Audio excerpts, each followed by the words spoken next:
So very good evening to all my dear students of class 8, class 10, section ABC. A very good evening to all. I hope you all will be very fine, healthy and happy also, and will be studying also. My dear students, right now uh, I think we are on the border to finish our second chapter, and I would like to request that if your people are having any kind of problem regarding second chapter, then ask it to me, whether in Google Classroom or in straight to me. Okay, no, I don't think that the chapter is going to be finished. A little bit more we have to discuss today.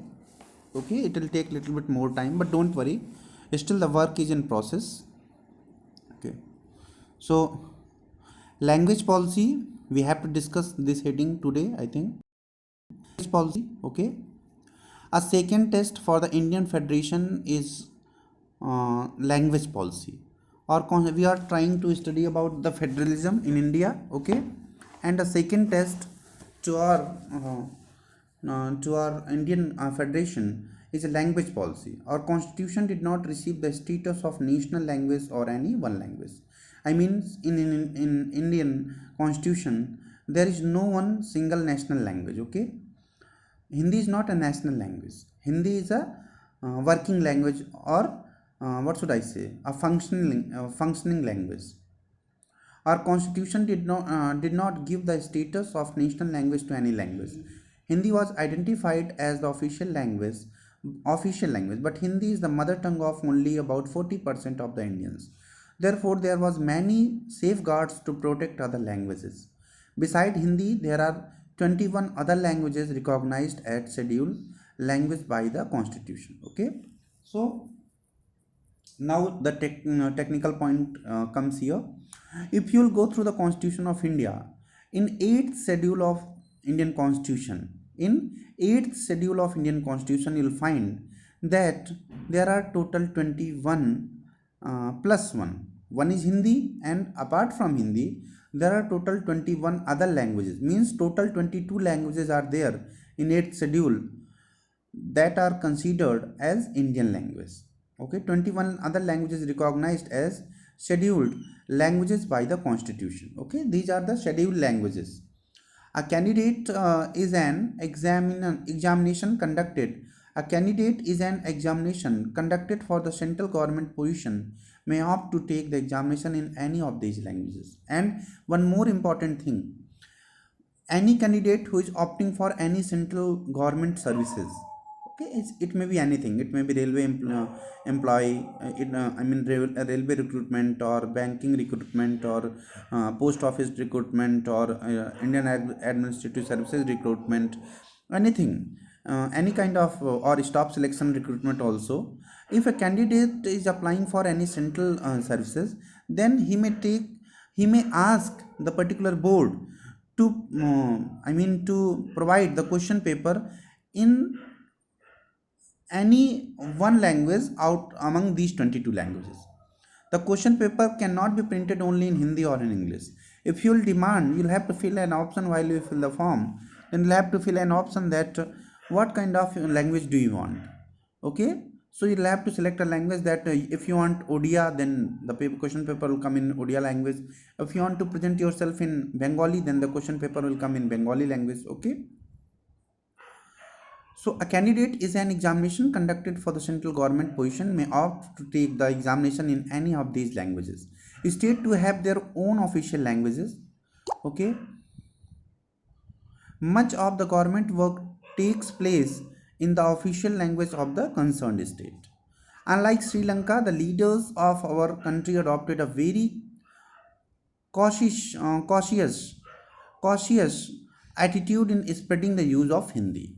Now see, what is the difference between Lanka and India in language policy? In Lanka, we saw that Tamil, Singli majority people, the people who are speaking Singli language, they dominated over the whole country. Okay, but in India, although the majority people speak Hindi, approximate 40% population of the whole country speaks Hindi.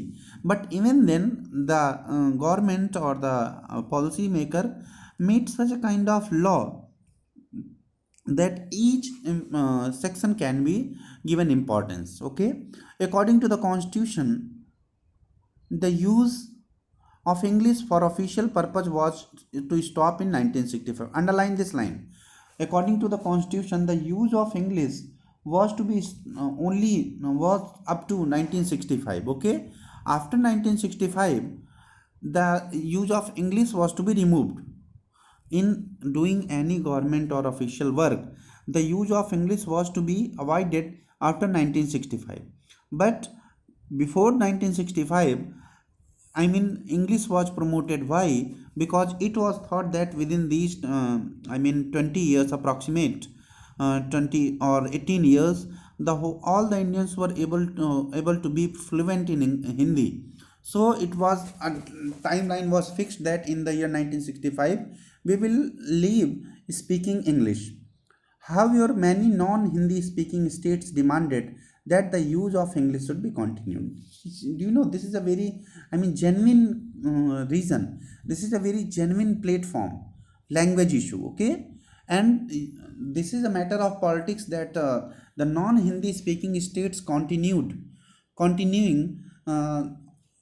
fetching the importance of English, and they emphasized on this topic that the use of English should be carry forwarded.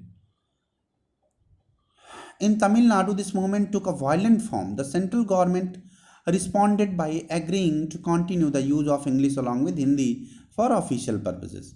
Many critics think that this solution favored the English-speaking elite. Promotion of Hindi continues to be official policy of the government of India. Promotion does not mean that the central government can impose Hindi on states that people speak a different language. Okay, this was not the purpose. This was not the proposal that in non-Hindi speaking area, we will impose Hindi. Upon the common people. It was not thought. The flexibility shown by Indians political leaders helped out country to avoid the kind of situation that Sri Lanka find itself in, and the careful role of Indian leaders provided a chance to avoid any kind of chaos condition in Indian circumstances, as we find in Sri Lankan background. Okay, so this was little bit difference in Sri Lanka. In India, the people worked very carefully. The people try to work very carefully, so the language issue was not so difficult for us. Okay, while in Sri Lanka we saw that language issue became very difficult, and it became a major cause of the violence in Sri Lanka. So what is the next heading? Center state relation. Okay, now this is also very important. This time class 10 SST is very much interesting. Okay, very much informative, very much educative. So please kindly learn all these things very carefully. Otherwise, later on, what we'll have to do, just for learning all these topics and issue, we have to what should I say, we have to give a lot of money. Okay, so be very careful regarding reading all these topics. Center state relation. Now what do you mean by central state relation? We know that there is one central government in our country. Okay, that is called central government, and apart from that we all know that there are 28 28 states governments, and along with it two more governments. One is in Pondicherry and another one is in Delhi. So approximate 29-30 state governments are there. So what is the relation between all these people? A relation will be made on which basis? On the basis of those subjects that are provided in the 7th schedule of Indian Constitution. Okay, so we would like to discuss here central state relations. Reconstructing the center state relations is one more way in which federalism has been strengthened in practice, how the constitutional arrangements for sharing power work in reality depends to the large extent of how the ruling parties and leaders follow their arrangements. For a long time, the same party ruled both at the center and in the most of the Indian states. ठीक है ना? For a long, I mean, if we see after independence, for a long period of time, in majority states there was the government of Congress, and in central there was a government of Congress. This means that the state government did not exercise their rights as autonomous federal units. Now, what is the now just understand this situation with the condition of West Bengal and central government. In West Bengal, there is the government of TMC, Trinamool Congress, and in central government there is the government of Bhajpa.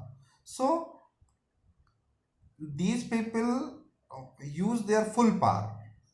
These people use their full power to contradict the decisions of central government imposed upon the state government.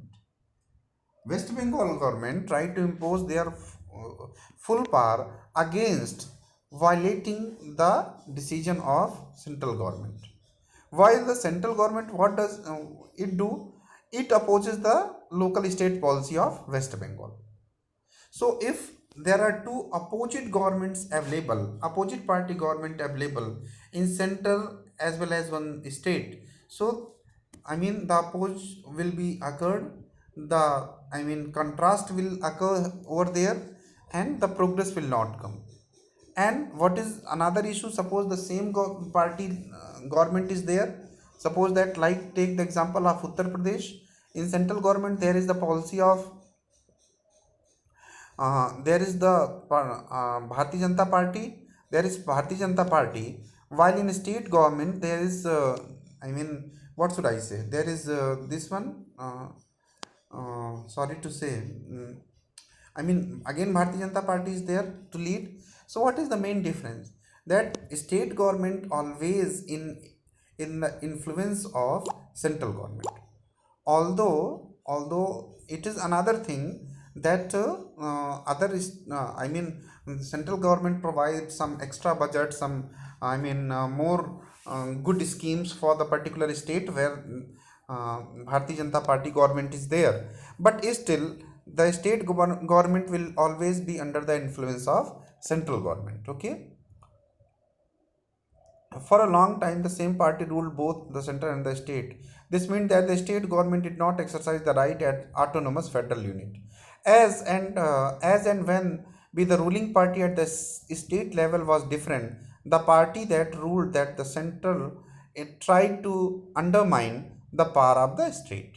In those days, the central government would often misuse the constitution of dismiss the state governments that were controlled by rival parties. Okay, and sometimes these kind of struggle goes so far that central government tries to destroy the state government. Okay, this undermined the spirit of federalism, but such a kind of thing is not good for the federalism.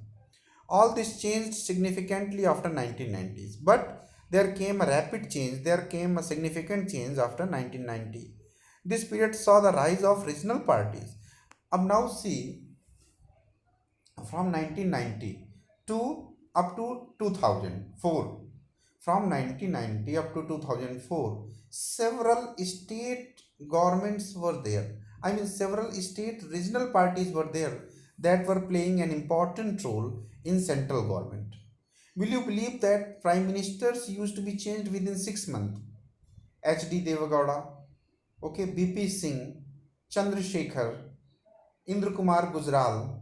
These are some very famous names, okay, but they sat on the throne of the Prime Minister of India for a very small amount of time. Why?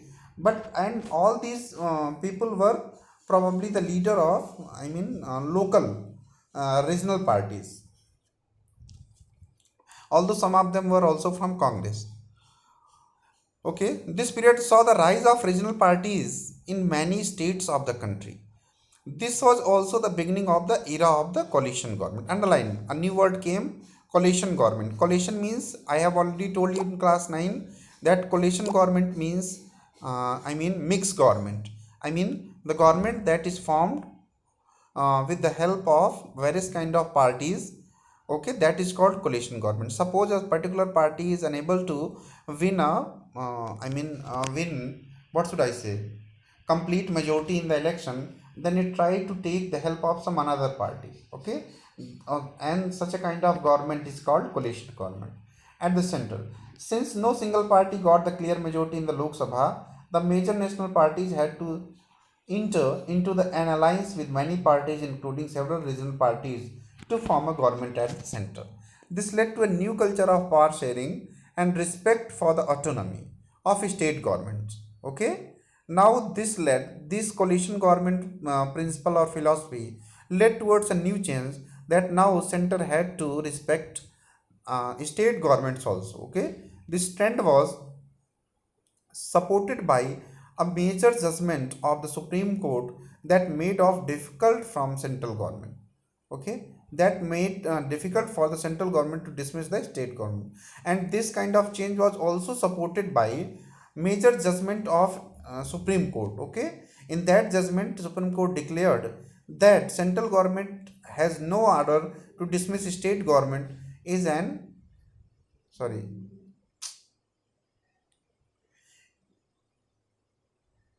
judgment of the Supreme Court that made it difficult for the central government.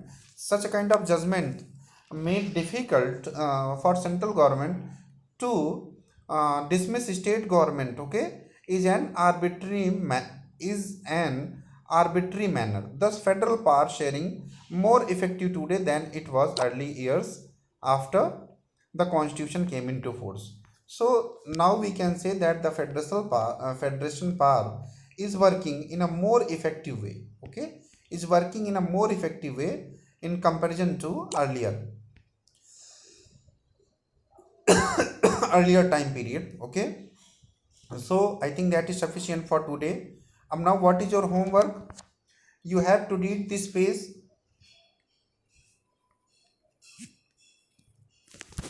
just a minute. You have to read this page number, I think 22, page number 22 and 23.